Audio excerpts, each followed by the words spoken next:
estamos en De Palabra en Palabra. Buenas tardes, tengan ustedes allá en su casa. Hoy vamos a tener un programa, pues casi como todos los jueves, interesante, y hablaremos de algunos, un par de libros que pueden interesarles. Vamos a comenzar hoy con un poema de Antonio Colinas. Ahorita hablaremos de quién es Antonio Colinas.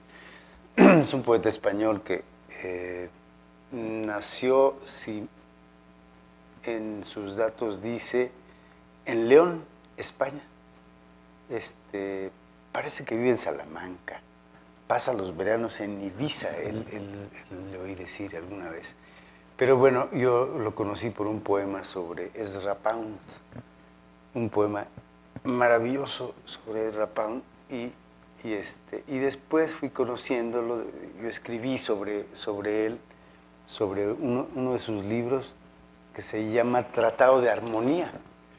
Unas prosas espléndidas que me gustaron mucho, y luego el nuevo Tratado de Armonía. Dos libros muy sutiles, se me hace, un pensamiento muy fino, y poemas en prosa, delicioso el libro. El primero me gustó muchísimo, y sobre eso escribí. Entonces ya les contaré un poquito más de algunas anécdotas de Antonio Colinas, como es que lo he conocido. Este poema se llama justamente La llama. Hoy comienzo a escribir como quien llora, no de rabia o dolor o pasión. Comienzo a escribir como quien llora de plenitud saciado, como quien lleva un mar dentro del pecho, como si el ojo contuviera toda esa inmensa colmena que es el firmamento en su breve pupila. Me enciendo por pasadas plenitudes y por estas presentes enmudezco. Lloro por tener una mujer cerca, por el agua de un monte que suena entre cipreses en un lugar de Grecia. Lloro porque en los ojos de mi perro hallo la humanidad, por la arrebatadora música que quizá nos merecemos, por dormir tantas noches en sosiego profundo, bajo el ícono y en su luz de oro, y por la mansedumbre de la vela, que solo es eso, llama. Comienzo a escribir y también la escritura llora, porque respira y quema, porque pasa. Qué gran gozo sentirme yo mismo esa palabra que va ardiendo, porque yo también ardo y también paso. Contemplo una llama muy quieta en la penumbra de suaves jardines, a la orilla de un mar calmo y antiguo, y me voy encendiendo en la dicha de saber que no existe otra verdad que no sea esa llama, es decir, la del amor, que es un don y que es condena.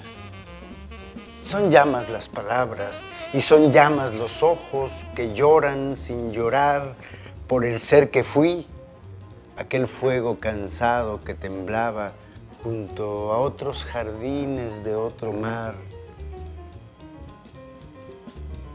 y por el ser que ahora está mirando fijamente la llama y que es, en soledad, la llama más gozosa. Un poema de Antonio Colinas, poeta español, que vamos a leer sus datos. Él nació en 1946, un 30 de enero. También ha escrito novela.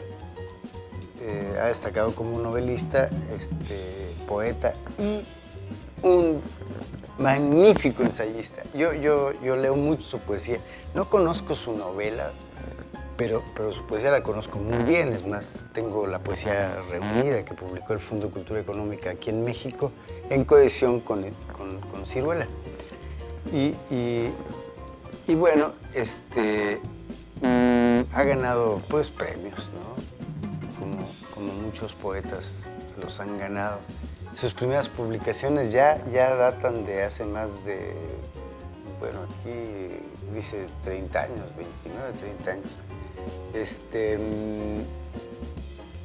Él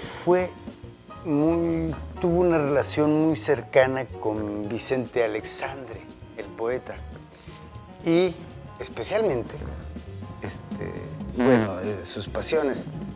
Hay escritores interesantes sobre los que ha escrito, Ezra Pound, por ejemplo, pero hay una anécdota detrás de esto. Él ama completamente a María Zambrano. Y entonces, yo lo conocí por correo electrónico. Un día él me escribió porque vio mi artículo en la jornada semanal, hace ya muchos años, sobre el Tratado de Armonía que yo escribí en mis colaboraciones de la jornada. Y resulta, ahí que de pronto un día recibo un correo donde me agradece mucho la nota, me dice que hay cosas que le gustaron, en fin. Pero leyó mis poemas. Y entonces, cuando veo la firma de Antonio Colinas, dije, esta es una broma. Yo pensé que Óscar Millán me había hecho una broma. O Carlos López Ahumada, mi amigo Foca. Dije, estos dos me hicieron una broma, me mandan una carta firmando como Antonio Colinas. Mira, nada más. Puede ser Antonio Colinas. Y entonces le contesté y ya nos hicimos muy amigos. En un viaje a España, no pudimos vernos porque él se había ido de España por unos días y todo eso. Pero pasó el tiempo y un día en la Feria del Libro de Guadalajara, me encontré a mi amiga Silvia Eugenia Castillero, que estaba platicando con un señor ahí. Pues ese señor era Antonio Colinas. Y ahí nos conocimos y me regaló su poesía completa. Un poeta verdaderamente excepcional. A mí me gusta mucho. Tiene un libro, a ver si Óscar al ratito se acuerda de él, que es sobre la escritura de la poesía, pero también hay especies de crónicas sobre cuando él fue a visitar a Ezra Pound en Venecia o en Florencia, ahorita no sé, pero no recuerdo. Florencia, donde vivió Ezra Pound, ¿no? Debió ser Venecia, ya lo constataremos ahorita con Óscar. Pero bueno, es importante que hablemos de Antonio Colinas porque su poesía es, como oyeron esta de La Llama, ¿no? Es muy profunda y es muy sencilla de leer. Es decir, bueno, creo que toda la poesía puede ser sencilla porque hay gente que dice, yo no leo poesía porque no la entiendo, no estoy acostumbrado a las imágenes, a un lenguaje cifrado en imágenes de los 5 sentidos, ¿no? Pero basta leer 2 veces un verso y ya uno puede entenderlo, ¿no? Bueno, pues Antonio Colinas me parece que es un poeta que su poesía es muy sencilla de leer y muy atractiva, muy bien atada, muy bien. Oigan este verso. No es increíble cuanto ven mis ojos, nieva sobre el almendro florido, nieva sobre la nieve, Este invierno mi ánimo es como una primavera temprana. Es como un almendro florido bajo la nieve. Hay demasiado frío esta tarde en el mundo, pero abro la puerta a mi perro y con él entra en casa calor, entra la humanidad. Qué interesante, dos imágenes en estos dos poemas que he leído sobre la humanidad del perro, ¿no? Es una finísima ironía. Es decir, abro la puerta a mi perro y con él entra en casa calor, entra humanidad, ¿no? Es decir, en el otro poema también menciona los ojos de su perro, que en ellos se encuentra cierta humanidad, ¿no? Es una ironía muy fina, muy fina, ¿no? Es decir, yo creo que el perro ha sido un compañero muy fiel, ¿no? Paquito, ¿vamos a un corte? Perfecto. Bueno, vamos a un corte y regresamos.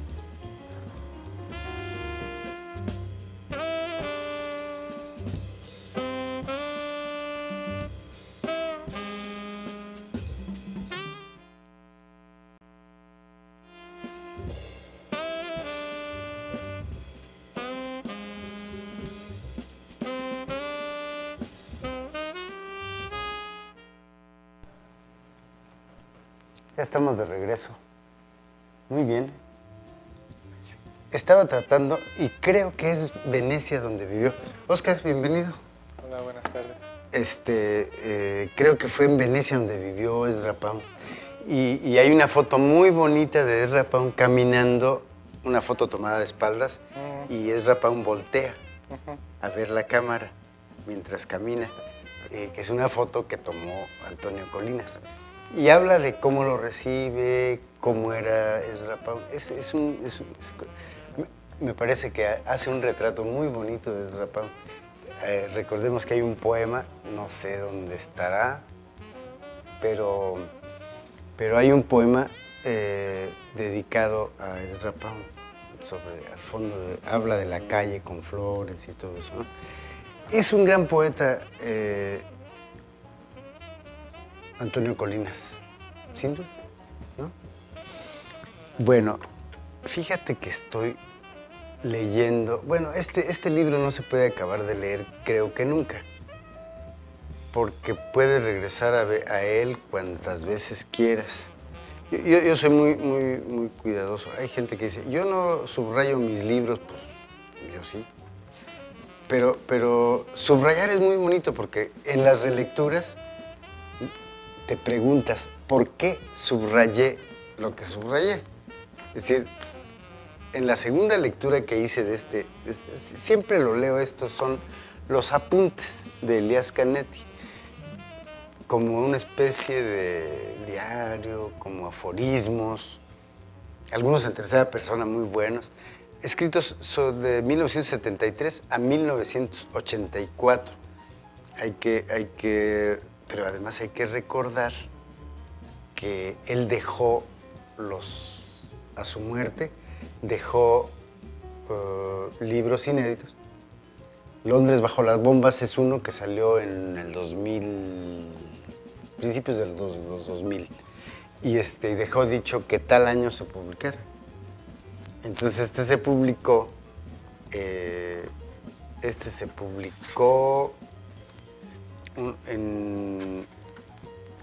a ver, vamos a ver la primera, en el año 2000. Este fue el del 2000 o 99. Entonces dejó dicho, y está por salir en el 24, me parece que otro. Bueno, Canetti es un gran escritor. Ya he hablado de él en este programa y además he hablado de Más hay poder. Más hay poder, he hablado de La lengua absuelta, he hablado de La antorcha al oído, he hablado del peso de las palabras, he hablado de una obra de teatro que tiene muy buena. Y realmente fue premio Nobel. Tiene una sola novela, Auto de Fe, que es una locura, Óscar. Es una locura esa. ¿La has leído? ¿No? ¿no? Tienes que leerla. Es la historia de un sinólogo, la historia de un hombre que tiene una biblioteca inmensa, pero también la lleva en su cabeza. Y tiene una sirvienta que es la única que permite que entre a esa biblioteca. En fin, es un personaje maravilloso que obviamente, auto de fe, hablamos de fuego. ¿Qué pasó con la biblioteca? No, impresionante. A mí me gusta mucho esa novela. Y este libro, fíjate que estoy releyéndolo de nuevo y hay cosas muy duras, muy irónicas, insoportables los que siempre se creen auténticos. Era muy duro Canetti, muy observador, ¿no? Muy acucioso, ¿no? Hay una parte donde dice, voy a comprar libros toda mi vida. Hasta el último día antes de mi muerte, voy a comprar libros, porque me gusta comprar libros. Es muy curioso lo que dice aquí. Hay una parte donde dice que Kafka ha influido demasiado en él. Y sí, él ha escrito sobre Kafka. Dice, Kafka ha influido demasiado en mí estos últimos años. Me ha quitado el gusto por la expansión. Fíjate, me ha quitado el gusto por la expansión que era el aliento de mi vida, ¿no? Es decir, pues sí, la expansión puede ser, generalmente es más deseada que lo contrario, ¿no? Es decir, preferimos expandirnos, ¿no? En fin, ahora sí estoy haciendo notas. Hay momentos de estos apuntes que dice, ¿con qué sentido? Era manía, yo creo, la de escribir. ¿Será manía, Oscar, escribir? Pues Pamuk, y yo creo que el caso de él también decía que es como grafómano. Y que no pueden estar sin escribir. Y también, a experiencia propia, uno gusta de escribir hasta cosas que sabes que no se darán a la imprenta, o que no tienes tú. Pero es una forma de pensar. Muchos pensamos por escrito mejor. Y es un puerto más seguro, escribir pensando que nomás pensar aquí arriba. Ajá. A menos que, bueno, incluso pienso ahorita en Sócrates, pero es que Sócrates hablaba mucho y hablando era como escribir. Por suerte Platón armó aquellos diálogos, pero pensar por escrito es muy sano. Y sí. si no, pues con un interlocutor, que era lo que no, hacía. Y además es un ejercicio de pensamiento. Mira, tiene cosas también como muy acercanza al aforismo, casi al poema, ¿no? Intento imaginar un corazón tan pequeño como sus dedos, ¿no? Y una sola frase, el gordo futuro, ¿no? Uno que solo olvida a gente famosa. Era muy duro. Fíjate que en Londres, bajo las bombas, que son todo el tiempo que él vivió en Londres, dice una cosa tremenda. Odiaba a Eliot, que es poeta, no me interesa su persona ni su poesía. Dijo que escribió Canetti. Era muy duro, muy duro. Y bueno, habla de ese entonces, quiénes se reunían, a quién conoció, quiénes eran sus amigas. Y sus amigos, ¿no? Él tenía una amiga que se llama Iris Murdoch, una novelista. Y un poco fue como, no como su discípula, pero incluso creo que tuvieron alguna cosa ahí que ver, pero Iris Murdoch se escribe, escribió una muy buena novela y en alguna parte dijo que le debía mucho al entusiasmo de Canetti, ¿no?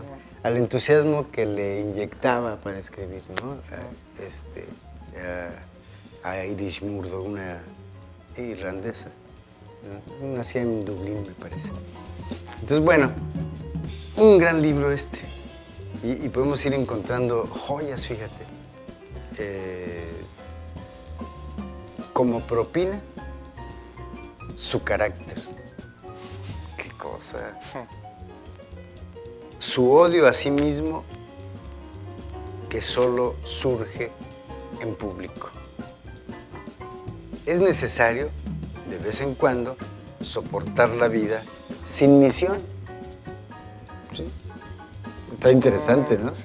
Está interesante porque, a ver, todos tenemos una visión en la vida. Está bien, ¿qué tal si no la tenemos? O estamos equivocándonos de misión, ¿no? Entonces, esto que Canetti ha dicho aquí, pues hoy tienes de Pierre Ronsard, ¿no? Así es. Pierre de Ronsard. Hablaremos de él, pero nada más, mira, voy a leer la contraportada de este libro porque yo a Canetti lo recomiendo, verdaderamente sus memorias son una obra maestra. Yo creo que las mejores memorias que yo he leído son las de Canetti, son 3 tomos. La lengua absuelta que comienza desde su primer recuerdo. Además, con una memoria prodigiosa. Es decir, recuerda, ahorita no sé en qué ciudad vivía, pero recuerda cuando, dice, mi primer recuerdo es rojo. Dice, y entiendo que es rojo porque la casa donde vivíamos, no recuerdo ahorita dónde, si ya en Berlín o no estoy seguro. Él es de habla alemana, sefardita de habla alemana. Y era un pasillo rojo. Y dice que ese es su primer recuerdo. Pero también recuerda que la muchacha que lo cuidaba, al niño, se salía al jardín, al parque, a ver a un novio. Entonces iba a ver al novio y Canetti era el niño. Y el novio, inmediatamente cuando llegaba la muchacha con el niño Canetti, ¿no? Sacaba una navaja y le decía, saca la lengua. Y le ponía la navaja en la lengua y le decía,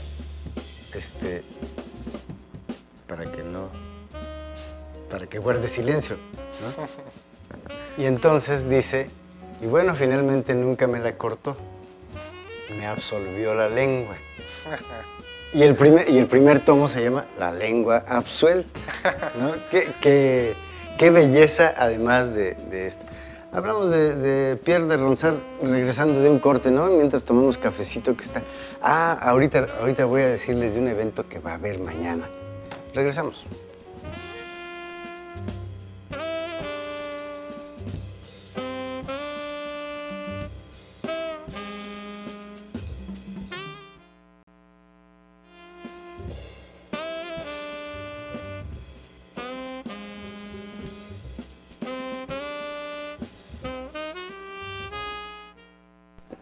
Pues ya regresamos.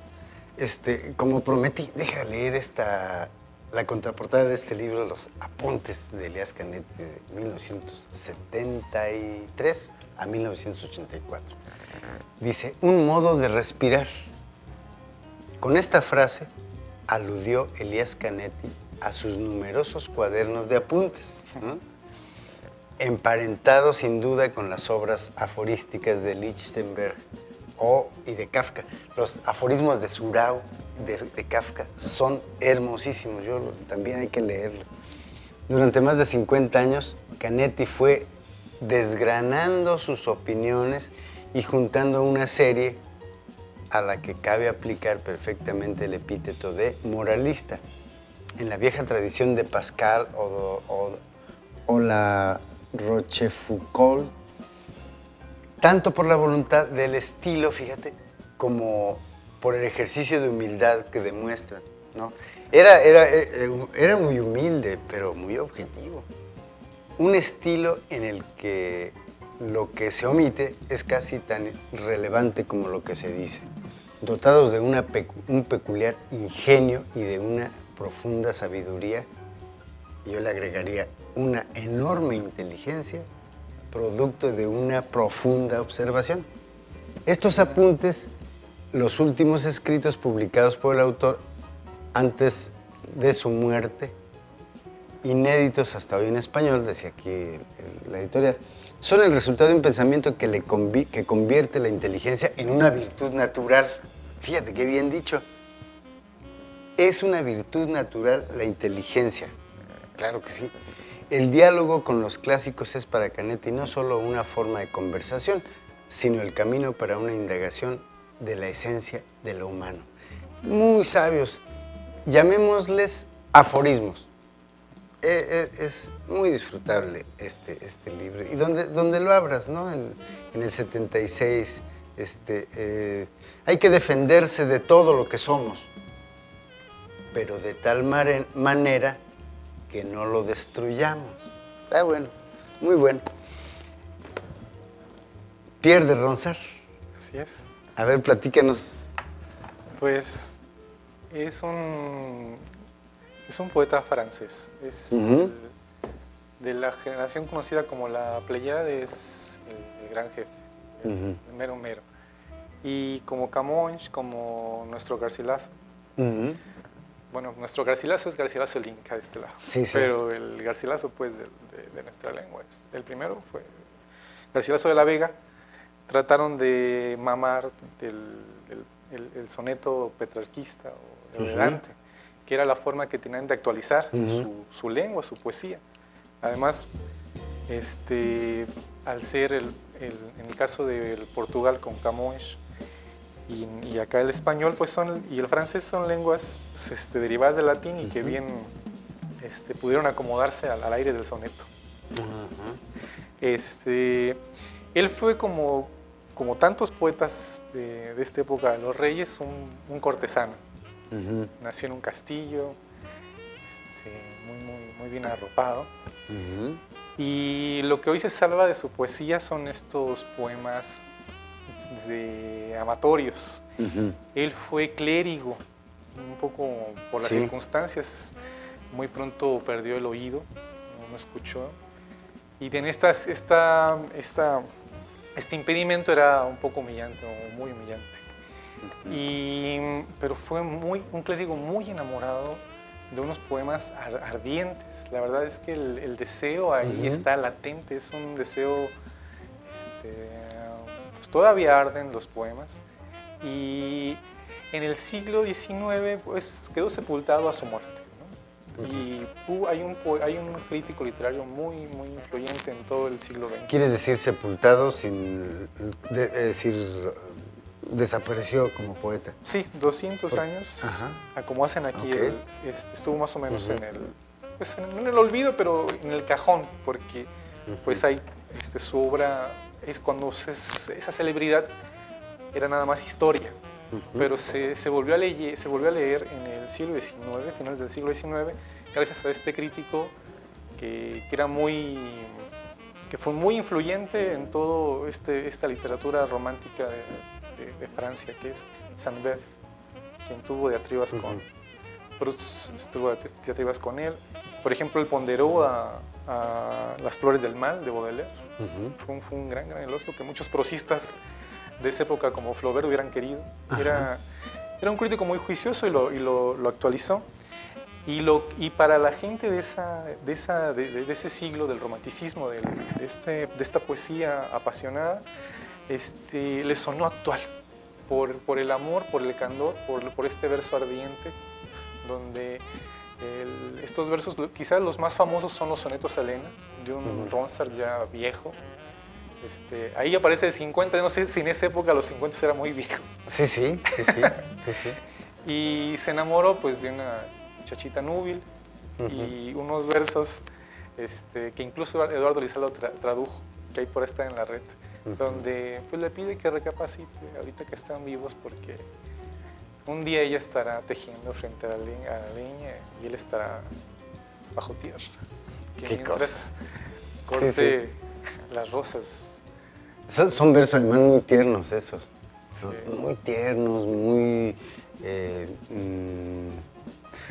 correspondientes a lo que la musa dijo, ¿no? Digo, eso me parece muy bien. Además, ahorita estoy recordando Eugenio Montale, el italiano, tiene una colección de versos muy a la Ronsard, ¿no? Tiene una colección de versos para que puso en sobres, ¿no? Cada poema. Bueno, enamorado de una muchacha muy joven también. Entonces, unos poemas de Montale, muy a la Ronsard. Pero esos me gustan mucho, fíjate, los de Ronsard. Sí, los identifico muy bien. Y ahorita por recordar unos, no puedo citar de memoria, pero le dice a la amada, se enamoró como de 4 o 5 muchachitos. Le decía, mira, la leña verde tarda, pero esta leña seca, rápida. Qué interesante. Claro, esta leña seca rapidísimo arde, ¿no? Qué barbaridad, como el poema de Colinas, ¿no? Es decir, también yo ardo, dice Colinas. Pues sí. Él era clérigo, pero ¿ejerció toda su vida? Pues datos así exhaustivos no tengo. Estuvo siempre en la corte. Era de estos poetas que tienen las obras completas de él, o pienso yo, por ejemplo, en Quevedo, a ratos son como insoportables. Yo no las leo todas porque hay mucho, pero mucho poema por encargo. Que viene el rey, que no sé qué, aviéntate unos versos. Y él sí dejó por escrito, odio la corte. Y lo que uno puede ver es que esos versos pues eran hechos, los rimaban, hablaban del personaje que venía, de lo que había que festejar, se entregaban al rey, ellos pues para eso los tienen en la corte. Claro. Pero lo que se salva hoy, lo que los poetas franceses del romanticismo leyeron fueron estos versos amorosos. Y uno los lee y todavía siente de ahí el ardor por la mujer. No sabemos detalles de si se intimó con alguna, no sé. Pero pues bueno, eso, imaginémoslo. Ahora, su muerte sí murió como... Tuve esta muerte que yo ahorita nada más recuerdo a 3 escritores que murieron así en el lecho, todavía escribiendo. Tabucchi, que por Andrea Vallani sabemos que al final le dictó cuentos a su hijo, ahí ya. Ahorita se me olvidó, iba a decir Donoso, pero Donoso pidió que leyeran en el último momento Altazor. Estaba agonizando Donoso y leían este poema de Huidobro. De Huidobro. Mira. Y él a un amigo le dictó los últimos poemas. Y de hecho aquí están recogidos porque son estos poemas no cortesanos. Sí dejó dicho en una carta, odio la corte. Y los que hacen la antología de plano sacan todos los poemas que tienen este corpus, este aire de encargo, del que están llenos tantas obras completas de los poetas posteriores al Renacimiento. ¿Y esta edición de dónde? Mira, pues hay de estas cosas que están ya por desintegrarse en las librerías de viejo. Este editorial, a ver, ahí está el nombre. Esta no es Nuria Párez. Exacto. ¿Tú la conociste? Fíjate que no la conocí. La traductora. La traductora y hace la selección, el prólogo, ¿no? Sí, es exiliada. Que es una colección dedicada al Renacimiento. Exacto. Pues una nota aparte merece la traductora Nuria Párez, que llegó a México en el exilio de tantísimo español. Llegó ahora sí que en el barco junto a León Felipe, Pedro Garfias y tantos otros. Y se dedicó a la traducción. Ella era concertista de guitarra clásica. Era muy reconocida en España como concertista, pero también se truncó su carrera por la guerra civil. Y cuando llegó aquí, se relacionó con los literatos. Tiene un libro de versos que se llama Canto Llano, que José Emilio y Vicente Alexandre ponderaron como bueno. Pero Vamos a un corte, pero ve este verso. Toma esta rosa amable como tú, que eres rosa entre las rosas más bellas, que eres flor entre las flores nuevas, cuyo aroma me muda y me trastorna. qué cosa, muy bueno. Vamos a un corte, regresamos y hablaremos enseguida de Javier Marías y un evento que va a haber mañana que es quiero anunciarlo. Regresamos.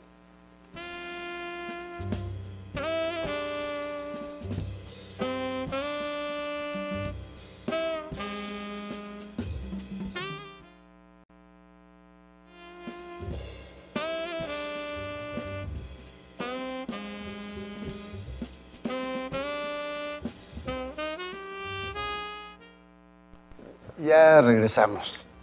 Decía de este evento, fíjate que ahí donde está Lunamía Café, en Alonso de Cázares, entre Alonso de Cázares, en la colonia 5 de Mayo, y Fray Juan de Zumárraga, en esa esquina van a hacer un evento los vecinos de la colonia.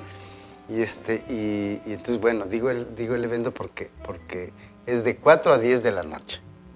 Y entonces van a cerrar las calles y entonces fueron a invitarme a leer un par de poemas ahí y con mucho gusto voy a ir. Entonces es un evento pues muy de mucha solidaridad, ¿no? Entre los vecinos de la colonia 5 de Mayo y que será mañana viernes, pues 5 de mayo. Aquí hay en fin, va a haber un desfile, intervención de un ballet, en fin, muy, muy, muy alegórico todo esto. Y bueno, pues los invitamos. Voy a leer algún par de poemas ahí. Y fíjate que tengo este libro, Oscar. Te decía que tengo una edición bilingüe de Ronsard, pero no me acuerdo de quién es la traducción. Qué delicia. Ahora, Javier Marías. Bien merece una hora del programa para hablar de Javier Marías, me sorprendió mucho la muerte de Javier Marías, fíjate. No fue el año pasado, murió el año pasado. Muy triste, pero un gran tipo. Se me hacía como que era un hombre muy especial. Nunca tuvo computadora, nunca tuvo teléfono celular. Escribía en la modernísima máquina eléctrica de escribir. Y pobres, sus columnas. Yo creo que de los mejores columnistas de habla de habla española, es Javier Marías. Un columnista espléndido. Como quizá Javier Cercas también es buen columnista, ¿no? Como aquí tenemos a Juan Villoro, que en el Reforma, pero es un columnista inteligente, ¿no? Pero como Javier Marías, y este libro recoge la mayoría de algunas colaboraciones. Aquí está detallado de dónde se tomaron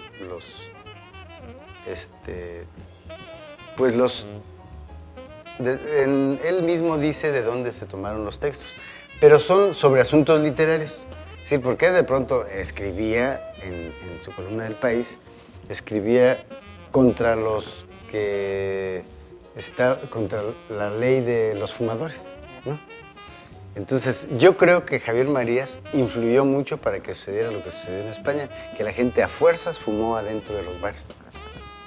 Y entonces, Javier Marías decía, ¿qué les pasa? Y tal. Estaba muy, muy enojado. Pues era el fumador. Entonces, su columna sobre temas literarios, y se llama Literatura y Fantasma. Un gran tipo, ¿eh? Tiene sobre Juan Bennett, que era su mentor, ¿no?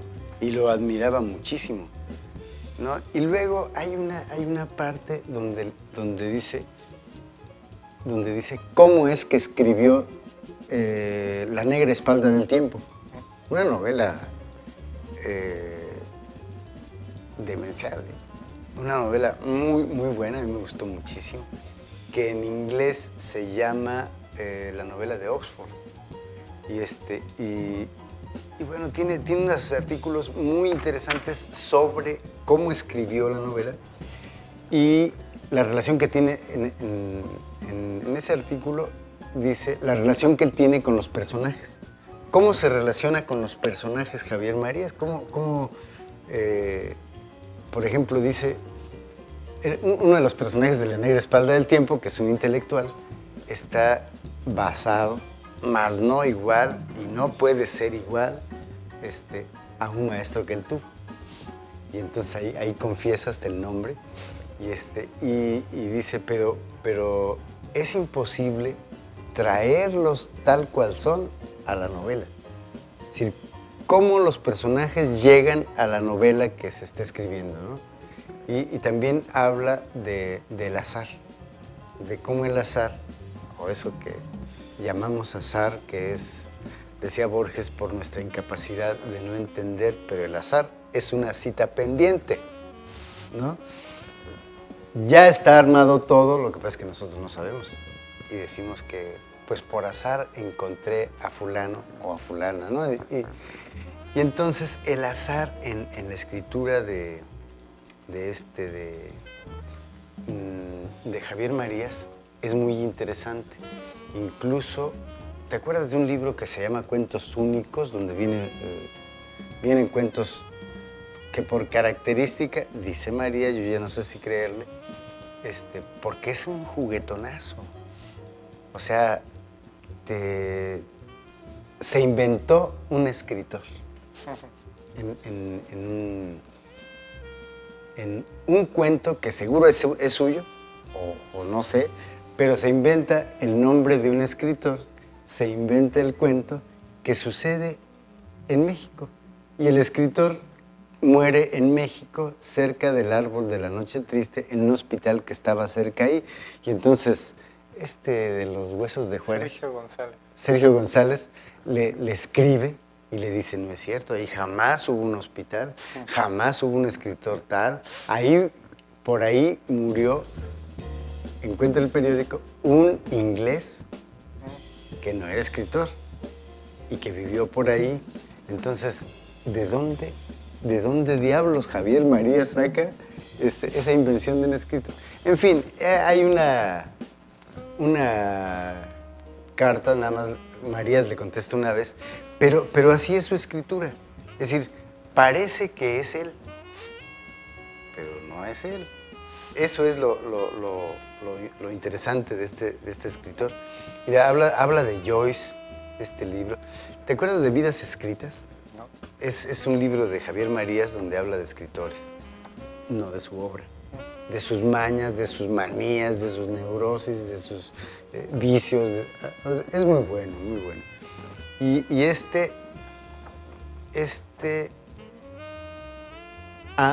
aquí, en este artículo justamente que se llama Autobiografía y Ficción, es donde habla de cómo escribe. Una gran lección de Javier Marías, siempre fue muy aleccionador. Su última novela yo no la conozco. Y bueno, mira, tiene textos, tiene una sección sobre Bennett, ¿no? El señor Bennett recibe. Luego otro que se llama Don Juan Bennett se va de viaje. Son 4 textos sobre Bennett, uno sobre Joyce, sobre Jekyll, sobre Lolita, la novela de Nabokov. En fin, Mujeres Fugitivas, una serie de textos sobre algunas, Isaac Mencken, una poetisa ecuestre que además la agregó en las ediciones posteriores a Vidas Escritas, y una serie inglesa, porque él vivió en Inglaterra, estudió allá en Oxford, una cosa así, y luego dio clases allá. ¿Ya nos vamos a ir? No, todavía no. El autor y sus escritos. Es muy disfrutable este libro, y a veces es hasta divertido. Ese neurótico que era Javier Marías es divertido, irónico, ¿no? Se ríe de cosas que se debe reír.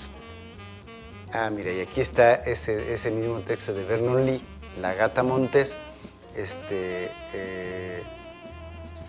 que agregó en las vidas escritas de escritores y además la edición de Ciruela tiene unas fotos espléndidas. Entonces, que por cierto, creo, no encontré el libro, Oscar. No te lo he prestado, ¿verdad? No. Bueno, muy bien, pues hay que leer a Javier Marías. Una portada muy sugerente, ¿no? Sí, sí. Siempre con... Esta es la segunda edición. Y bueno, Javier Marías, fíjate, no hablamos de cuándo nació. Nació en Madrid en 1951, ha sido profesor de la Universidad de Oxford, en Estados Unidos, y en la Universidad Complutense de Madrid. En 79 recibió el Premio Nacional de Traducción. ¿Sabes que rechazó un premio? Sí. ¿Te acuerdas? Sí. Un premio oficial. Ah, sí. Y que dijo no, y dijo por qué. Eso me gustó mucho, claro. Es tener dignidad. Ya nos vamos, Paco. Bueno, pues nos iremos a tomar un cafecito, ¿no? Pues muchas gracias que nos escucharon acá. Hoy leímos poemas de Antonio Colinas, otro español espléndido, que ya no conté alguna anécdota que tuve con él. Bueno, sí la conté, ¿verdad? Que me escribió por un correo. Bueno, terminemos este programa con un poema de Javier Marías. Nos vemos la próxima semana, Oscar. Claro. Paquito, muchas gracias. Cerrar los ojos en el silencio del aroma para que el corazón al fin pueda ver. Cerrar los ojos para que el amor crezca en mí. Dejadme compartiendo el silencio y la soledad de los porches, la hospitalidad de las puertas abiertas. Dejadme con el plenilunio de los ruiseñores de junio que guardan el temblor del agua en las últimas fuentes. Dejadme con la libertad que se pierde en los labios de una mujer. Recuerden, amigos, que si se pierde la libertad en los labios de una mujer, perdámosla. Yo soy Neftalí Coria. Hasta la próxima.